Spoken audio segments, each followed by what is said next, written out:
NEET का paper leak हुआ, गलत हुआ। सरकार की जिम्मेदारी थी, बिल्कुल थी।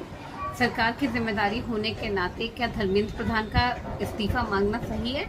बिल्कुल सही है, मांगा जाना चाहिए। किसी की तो जवाबदेही तय होनी ही चाहिए। लेकिन क्या धर्मेंद्र प्रधान का इस्तीफा दे देने भर से ये परीक्षा लीक, पेपर लीक होने की जो समस्या हमारे देश में आ गई है, इसका समाधान हो जाएगा? मुझे नहीं लगता। इसका समाधान तो सरकार को, कैबिनेट को मिलकर ही करना पड़ेगा। ये जो कोचिंग माफिया सक्रिय हो गए हैं, इनके गुर्गों पर लगाम कस के ही करना पड़ेगा। उसके लिए धर्मेंद्र प्रधान मोदी जी के निर्देशों में सही काम कर रहे हैं और वैसे ही वो काम करते रहेंगे तो ये समाधान हो जाएगा। तो फिर कल का आंदोलन क्यों हुआ?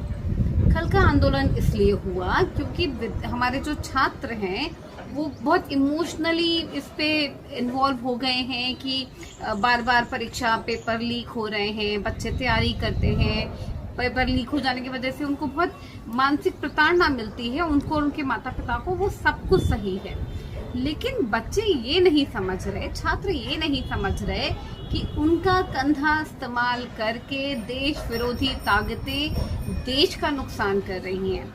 वो नरेंद्र मोदी जो कहीं पर भी उनके पकड़ में नहीं आ पा रहे हैं, जो लगातार देश को आगे बढ़ाते ले जा रहे हैं, उन नरेंद्र मोदी को टारगेट करने के लिए आप लोगों का इस्तेमाल किया जा रहा है। ये अभिजीत दीप के जो बॉस्टन यूनिवर्सिटी से अचानक आ गए, क्या आपको लगता है इनके पीछे की कुछ कहानी, कोई होमवर्क, कोई बैकग्राउंड नहीं था? बिल्कुल था। आप तो छात्र हैं ना, आप तो एआई के जमाने के छात्रों। चेक करो, पढ़ो एआई पर कि ये एफसीआरए कानून कब लागू हुआ, इसका मतलब क्या है और एफसीआरए कानून के अंतर्गत कौन कौन आ जा रहा है, किस पे गाज गिर रही है, एफसीआरए कानून से हमें क्या फायदा होने वाला है, इस पे पढ़ाई करिए।